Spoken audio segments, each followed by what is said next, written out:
تو کیا یہ رپورٹ ملے گی کہ جناب وہ قبضہ جو ہے وہ کسی کا ہی نہیں ہے؟ اس طرح رپورٹ آ جاتی ہے۔ اب آپ دیکھیں آپ کی لائبریری ہے، اس میں 2 کتابیں ہیں اور وہ گم ہیں، جہاں بھی ہیں اس لائبریری کے اندر اس کا قبضہ آپ کا ہے۔ اسی طرح آپ کسی نوکر کو بھیجتے ہیں کہ جناب یہ ٹماٹر لے کے آئیں، اب انڈائریکٹ پوزیسر آپ ہیں، اس کے ہاتھ میں ٹماٹر ہیں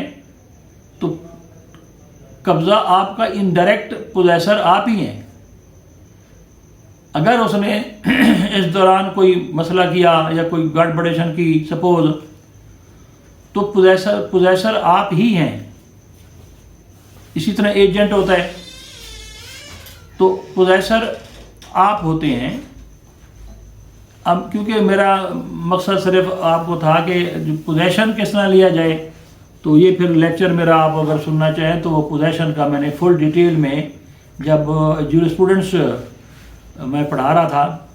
تو اس لیکچر میں اس کی اقسام اور اس کی ساری ایکسپلینیشن جو ہے تو اس کی جو ہے وہ توضیحات وہ آپ ملاحظہ فرما سکتے ہیں۔ اس سے آپ کو ان ڈیٹیلڈ میں یہ چیز مل جائے گی کہ what is meant by position. اچھا جی، اب صورتحال یہ ہوتی ہے کہ قبضہ، کچھ لوگ یہ کہتے ہیں کہ جناب یہ پوزیشن جو ہے یہ انٹریکیٹ اور کمپلیکس فینامینن ہے، تو یہ کیسے باور ہو کہ وہ شخص ہی قابض ہے جو موقع پر نہیں ہے؟ تو اس کو سمجھنے کے لیے بھی آپ میرا وہ لیکچر ڈیٹیل میں ذرا دیکھ لیں گے۔ اب ہے کہ اس کو ریکور کیسے کیا جائے پوزیشن کو۔ اس کے جو ریلیٹڈ لا ہے وہ سول پروسیجر کوڈ میں دیا ہوا ہے، اور اس کی جو ایگزیکیوشن ہے وہ بھی آرڈر 21 میں اور رول 36 وغیرہ میں ان ڈیٹیل میں دی ہوئی ہے۔ تو اب مثال میں دیتا ہوں کہ ایک شخص ہے جس کا قبضہ کسی دیگر بندے کے پاس ہے اور وہ چاہتا ہے کہ میں یہ اپنا قبضہ واپس لے لوں۔ سب سے پہلی بات یہ ہے کہ آپ کونسل ہائر کریں گے، اس میں وہ دعویٰ بنائے گا۔ تو اس کے لیے آپ کو، اگر آپ مفلس نہیں ہیں، غریب نہیں ہیں، تو پھر آپ کو یہ دفعہ 8 اسپیشل ریلیف ایکٹ کے تحت دعویٰ دائر کرنا پڑے گا۔ اس میں آپ کو 15,000 روپے کورٹ فیس لگانی پڑے گی۔ اس سے پہلے ایک بات سمجھ لیں کہ بہت عرصہ پہلے یہ چلتا رہا ایڈورس پوزیشن، قبضہ جابرانہ، تو وہ تھا ایکویٹی بیسڈ، وہ دعویٰ ہوتے تھے میگزم کی بنیاد پر کہ law comes to vigilant not to sleepy, جس کو پنجابی میں کہتے ہیں کہ جاگدیاں دیا کٹیاں تے ستیاں دے کٹے۔ مقصد کہنے کا یہ ہے کہ جو بندہ ویجیلنٹ نہیں ہے تو لا اس کو ڈیفینڈ نہیں کرتا، لا اس کو ہیلپ آؤٹ نہیں کرتا۔ مثلا ایک شخص کا گھر ہے اور کوئی بدماش اس کے اندر گھس جائے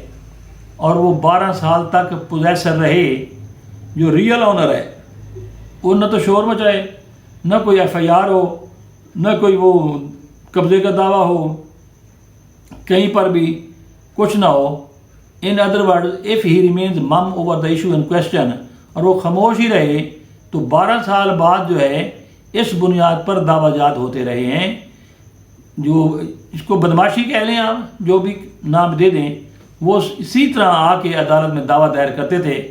کہ I have become adverse possessor of the property in question, so the decree may very kindly be issued in favour of me, کہ یہ جو ہے جی میرے فیور میں یہ ڈگری جاری کر دی جائے، کیونکہ میں قبضہ جابرانہ رکھتا ہوں اور 12 سال تک کسی نے آ کے مجھے کچھ نہیں کہا،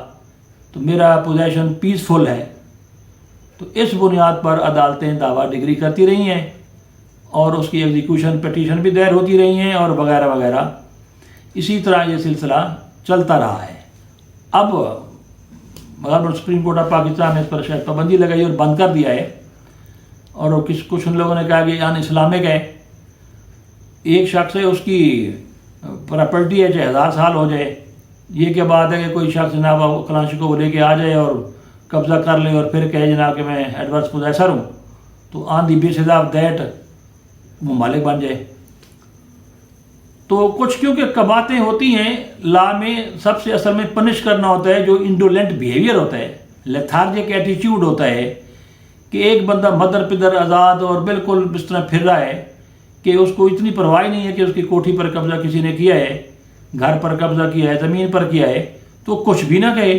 روئے پیٹے ہی نہ، کہیں تھانہ کچہری نہ جائے اور سویا رہے، تو یہ پنشمنٹ دی جاتی ہے اس کو، the person who is having indolent behaviour, lethargic ایٹیچیوڈ، بالکل سست رویہ، تو یہ مطلب اس کے لیے ہوتا ہے جو بالکل سست ہو۔ اب صورتحال یہ ہے کہ کورٹ فیس لگائی، دعویٰ دائر کر دیا، تو وہی پروسیس جو میں نے آپ کو صاحب کا لیکچر میں بتایا تھا کہ مدعی آئے گا، اس کا جواب دے گا، جو بھی اس میں ایڈمٹ کرے گا کوئی چیز ان کو ریفیوٹ یا ریبٹ کرے گا، اس کے بعد وہی ایشو فریم ہوں گے، وہی شہادت آئے گی، تو اس کے بعد 12 سال اس کی میعاد ہوتی ہے کہ اگر آپ نے if you don't come within the 12 years the limitation period will prevail، تو اس میں یہ ہوگا کہ پھر آپ کا وہ ٹائم بارڈ ہو جائے گا۔ آپ کو اگر آپ نے دعویٰ کرنا ہے اور آپ اتنا لیٹ ہیں تو آپ کو ہر لحاظ سے ایک دن کی وہ شمار جو ہے ریکننگ پیریڈ کی وہ دینا پڑے گی، اور ریزننگ دینی پڑے گی کہ why didn't you come in the court of law, وہ کون سے مسائل تھے، وہ کون سی وجوہات تھیں جس کی بنیاد پر جناب آپ عدالت نہیں ہیں۔ تو لہٰذا اس سیناریو میں آپ دیکھیں کہ آپ کا دعویٰ اگر آپ پروو کر جاتے ہیں تو وہ ڈگری ہو جائے گا، پھر آرڈر 21 رول جو آگے ہیں اور 36(20) کے اندر شامل ہے، تو آپ کا جو ہے وہ قبضہ آپ کو عدالت دلوا دے گی۔ مجھے امید ہے کہ آپ کو یہ لیکچر پسند آیا ہوگا، شیئر کریں، لائک کریں اور